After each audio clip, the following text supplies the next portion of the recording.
I'm Carol O'Halloran, the positive aging warrior.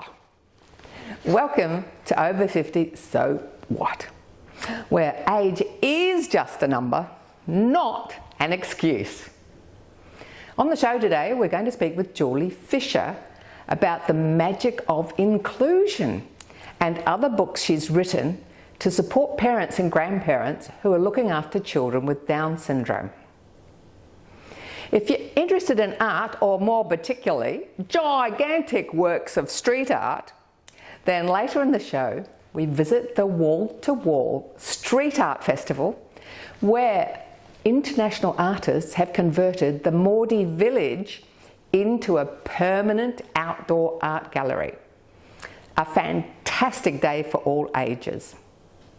Of course, don't forget to join us in the 5 fun minutes of fitness, sitting or standing. Let's get going.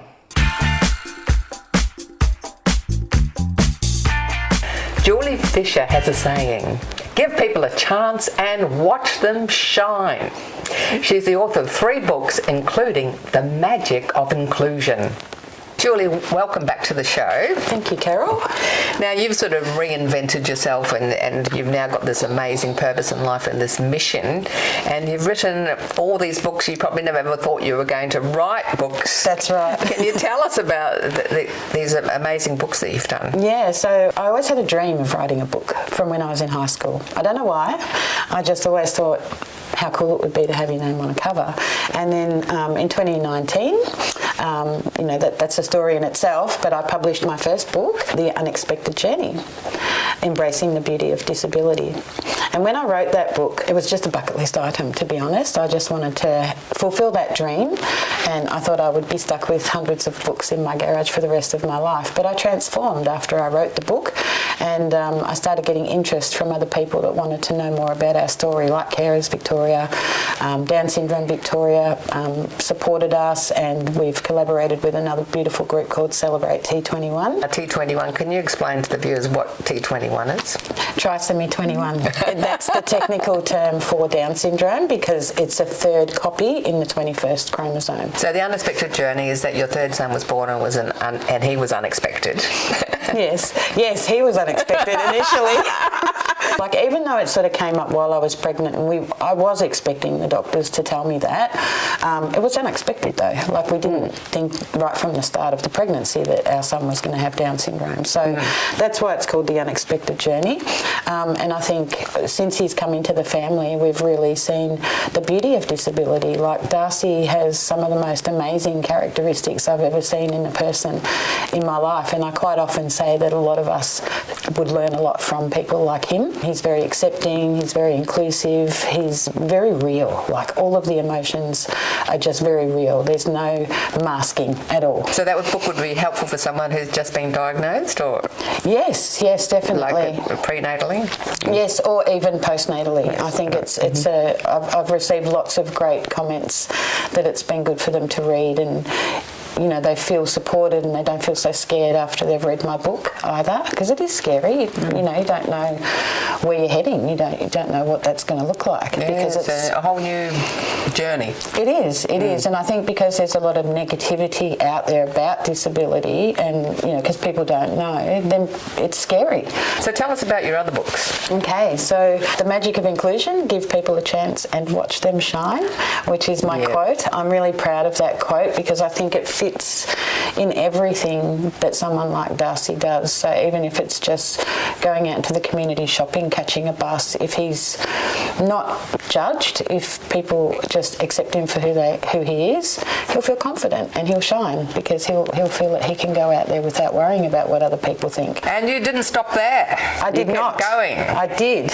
During COVID times, I actually met quite a lot of people online nationally and overseas, families in the Down syndrome community, and I thought, wouldn't it be lovely to put a compilation of their stories together? So, From the Hearts of Mums, Syndromes was born, stories of love and inclusion in the world of Down syndrome, and there's 4 mums from the UK that share their story and 2 from the US, and the rest of them are my group of friends here from Australia. All of our stories are a little bit different, however there's a lovely commonality between all of the babies in here with Down syndrome. They're not all little babies. Yes, yes. And there's a lot of similarities about what we want for our children as they grow, which is inclusion and acceptance, and to, just be able to live life as it should be lived. So what are your hopes and dreams for the future? Oh, it's scary, that's for sure. I mean, I know he's going to have to move out of home at some point, and I want that for him, but I'm very nervous about it. I would love for him to be able to achieve his wildest dreams and, have the support to do that. And I want him to be able, I want to know that he can access the community safely. Now you speak in front of organisations and you try and get that message out to businesses and organisations. Can you tell us about the speaking work you're doing or the educational work you're doing? Yeah, so I'm speaking on many platforms at the moment. Sometimes it's just sharing our journey to raise awareness and teach people about Down syndrome. A lot of the time it's about diversity and inclusion and opening your hearts and mind and embracing everybody for who they are, because you can get so much from that, especially in the workplace. And I would love more businesses to be open to open employment, and even if they need a support person with them to help them with some of their tasks, they won't need it forever. Once they've learnt it, they'll really do it well. Are there any resources available for small businesses for that purpose? I think there are. So Down Syndrome Victoria, again, the associations would have a lot of information about that, and I do know that there's a friend of mine with an organisation called Friend in Me who is developing a program for employers and things like that. So now you've written a kids book too, have you? Is that I a kids have, book? yes. Big School. Okay. Which is all about Darcy's first day at mainstream primary school. Yeah, so I've got some illustrations there, and at the end I share some images of Darcy's actual first day at the mainstream school. Oh, yeah. Fantastic. Yeah, and again, that's just to give people hope if they want to try mainstream school for their kids with a disability, give it a go. If it doesn't work, it doesn't work. Put them wherever they thrive. That's my biggest piece of advice for schooling. Wherever they thrive and learn the best is where they should go. I think dual schooling was perfect for Darcy. It gave him a little bit of different, and he still had the support from his specialist school that he needed as well. So, yeah. And how do people get hold of your books? Can they get an online version as well as a hard copy? Yes, they can. They're available on all the online selling platforms, including Amazon, or they can come to my website and purchase them that way, or just send me a direct message. Julie Fisher. Yes, and their website is juliefisher.com.au. So you've written the book Big School. Yes. Now, do you have any other books up here ticking away? Yes. I'm currently writing at the moment. I'm writing the adolescent journey, embracing the beauty of the teenage years. So through that book, I'm going to talk about the disability support pension, all sorts of things that we've navigated for Darcy, getting their ID, getting their tax file number, when's the best time to do that. All the things that we've done with Darcy to get to this point. And there will be probably a series of the children's books. Do like a little bit of a series about Big School. Well, thank you so much for your time today. That's it's been amazing. It's been great. I hope we can get out to thousands and thousands and thousands of more people, and there'll be more businesses, employing people. That would be wonderful. And here's to a world of inclusion and acceptance. Thank you, yes.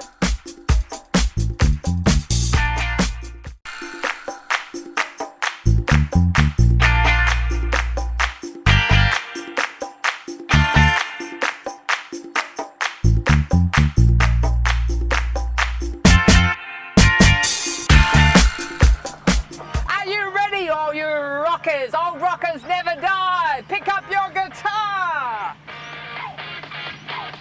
Strum that guitar, get that leg pumping. This is great for your balance as well. Oh yeah. Other side. You have to be ambidextrous. You have to be able to play the guitar with both hands. Few more. That's it. Woo!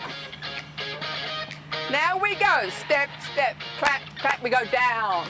Clap, clap, stomp, stomp, clap, clap. That's it. Yeah. Come on, rockers.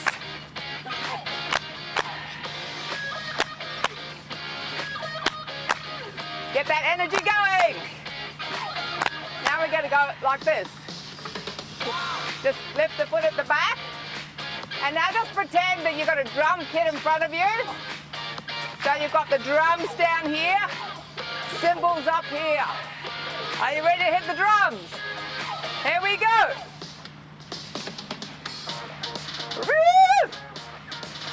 I think Faye's been practicing her drums.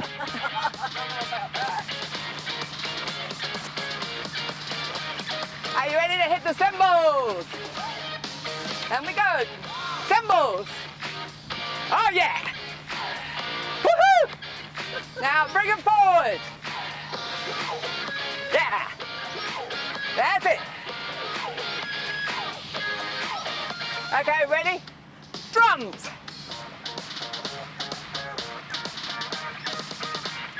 Woo-hoo.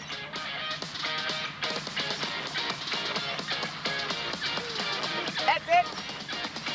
Ready? Cymbals. And we're going to take it back. Hey. Hey. Are you ready to do stomp, stomp, clap, clap? Let's do it. Stomp, stomp.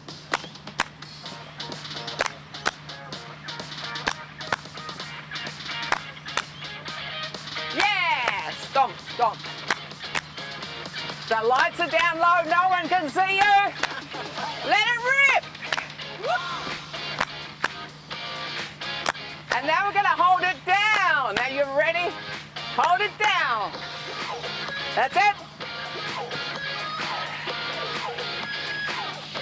Hit the drums.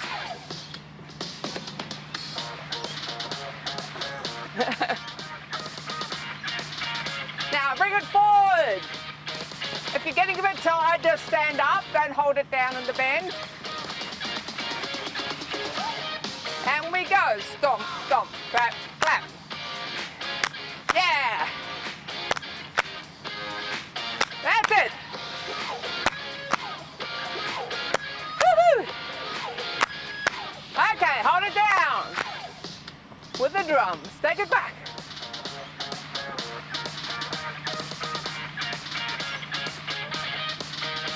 And stomp, stomp, clap, clap. Woo-hoo!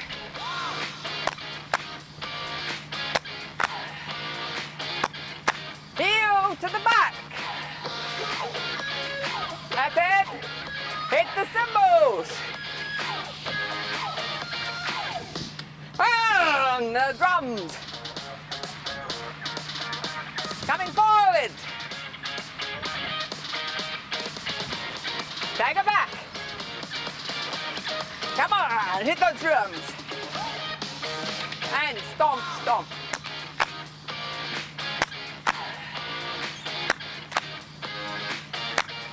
Woo-hoo!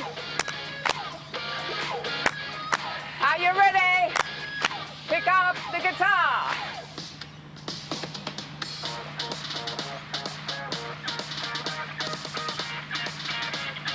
Other side. Come on. Oh yeah. Bit of attitude. Ready? Bit of attitude.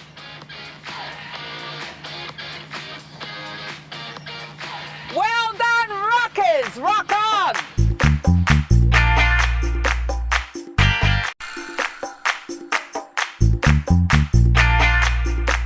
Of the highly successful travelling wall-to-wall straight-up festival, it has helped transform cities, suburbs and silos throughout the Australian landscape. Have you taken a walk around your local neighbourhood recently, or been keeping up to date with what your local council's been up to?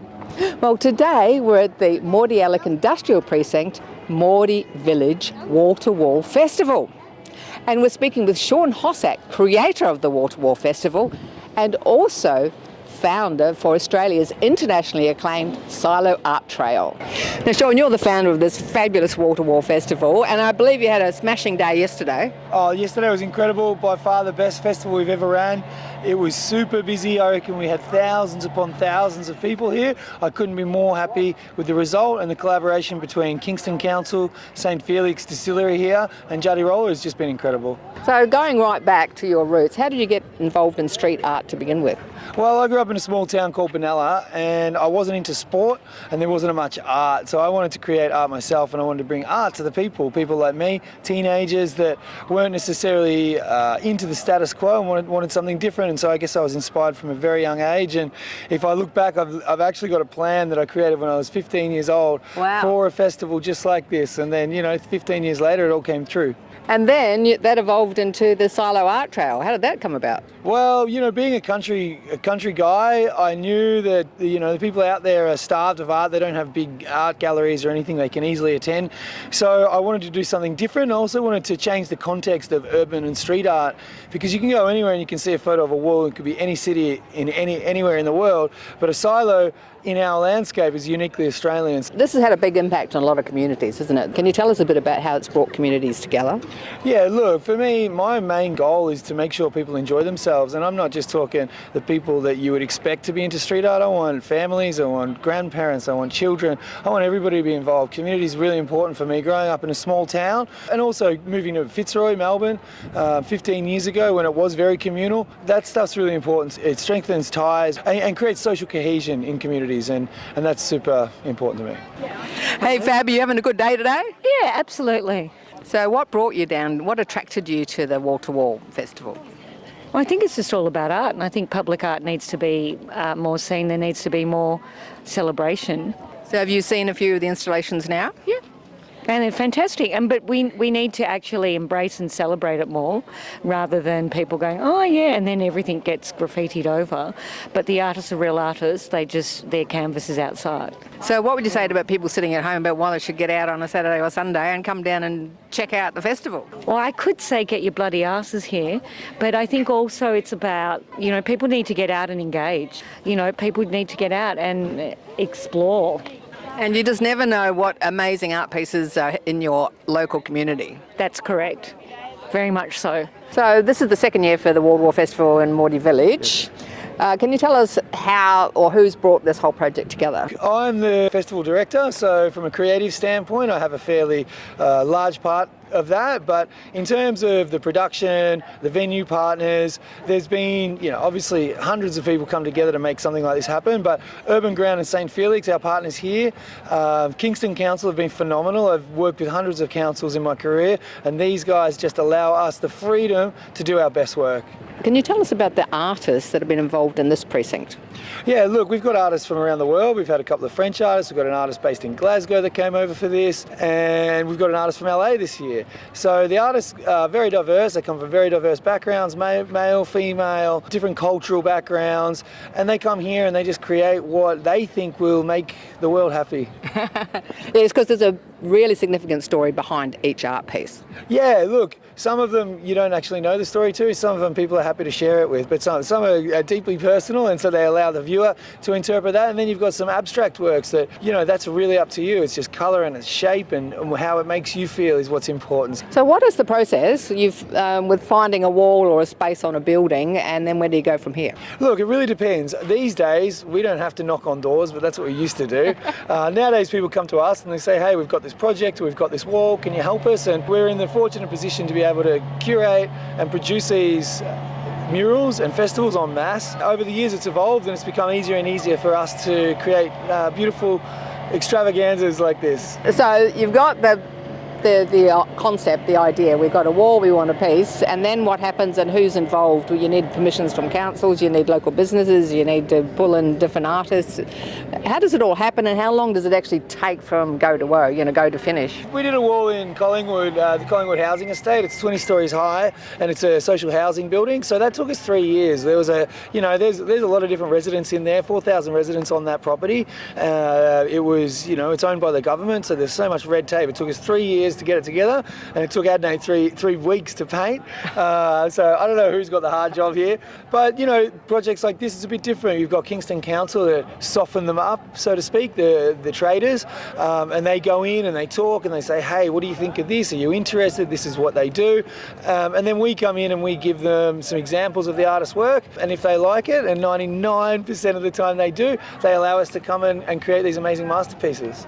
Irene and Ken, you look like you're having a great time. I would be joining you in a glass of wine, that's for sure. In fact, I was promised a glass of gin or something earlier in the day. This is our first. Oh, you look so innocent. So tell us, how did you hear about the festival? Kingston Council newsletter that comes out in the letterbox has all the things that are happening in the city of Kingston. Tell us about it. Have you been walked around and looked at some of the art installations? We actually did the tour. The walking tour, and he was extremely good, and he even kept the attention of two 12-year-olds. That's your grandchildren, right? Yes, and they really enjoyed it, and I think they learned things. They learned that graffiti is actually a form of art. It's not all vandalism.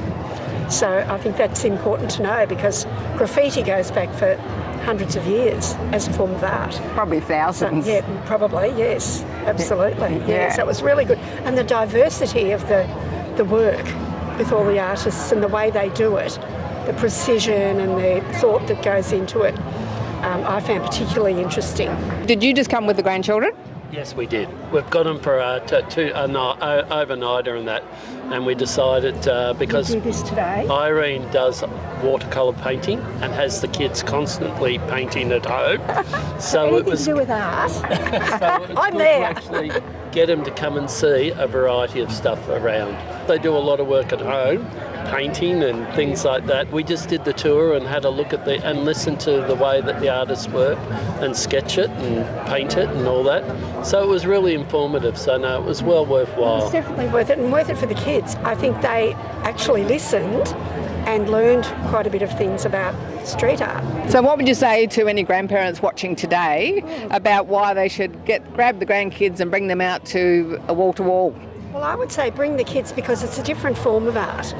You know, it's something that's, you're not just looking at pictures on a wall, you're looking at the whole scope of wall art, street art, which, and as the guy explained, it's Melbourne, I think, is in the top 3 of street art in the world.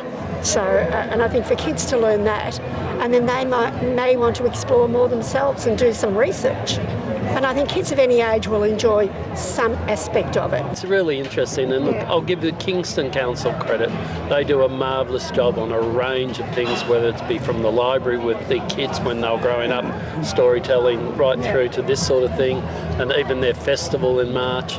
They do a fantastic job. And I think also the food vans and the way there's even, you know, decorated cars and you can actually watch the people doing it.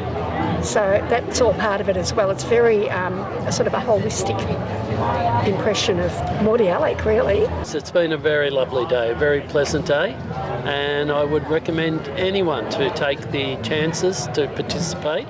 Thanks for watching our program today. Check out your local council activities. Maybe join their Facebook group or get on the email list so you can find out about lots of fun things to do in your local area. And if you want to see more amazing street or silo art, visit Judy Roller. If you'd like more information on helpful books from Julie Fisher, contact Julie direct or go to our website. You'll find our guests on there.